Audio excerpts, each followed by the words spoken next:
எல்லாம் எப்படி இருக்கீங்க? நல்லா இருக்கீங்களா? நல்லா இருப்பீங்கன்னு நம்புகிறோம்.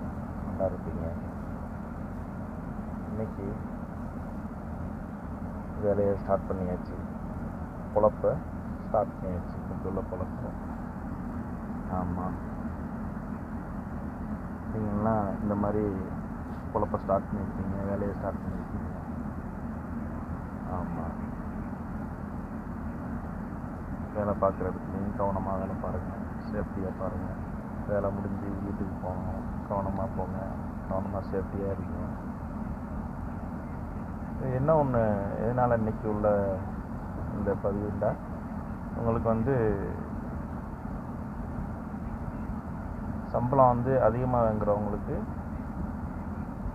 ஓகே, அவங்களுக்குள்ள தேவைகள் இருக்கும். சம்பளம் அண்ணன்னா கூலி, ஒரு ஆட்டோ டிரைவர், ஒரு கொத்தனார் வேலை, அவங்களுக்கு 900, 1000. மம்மட்டியாளுக்கு 900.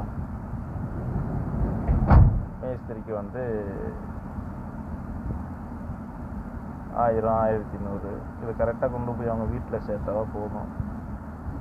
அன்னன்னைக்கு சாப்பாடு செலவு, இதில் மருத்துவ செலவு வந்தால் ரொம்ப ஒரு சவால் தான்.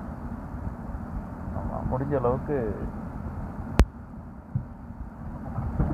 நம்ம கவர்மெண்ட்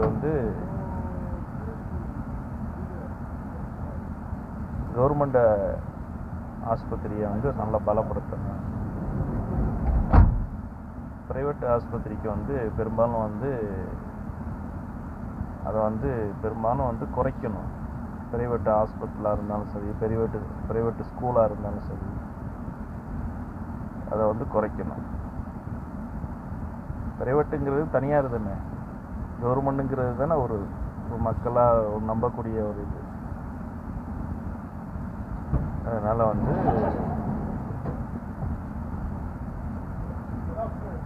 கவர்மெண்ட் ஆஸ்பத்திரி நல்லா பலப்படுத்துங்க, நல்லா இதாக இருக்குது செய்யுங்க.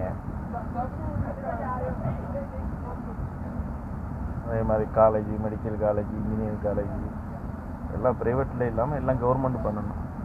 ரஷ்யாவை எடுத்துக்கிறங்க, எல்லாம் கவர்மெண்ட்டு தான், ப்ரைவேட்டுக்கே கிடையாது.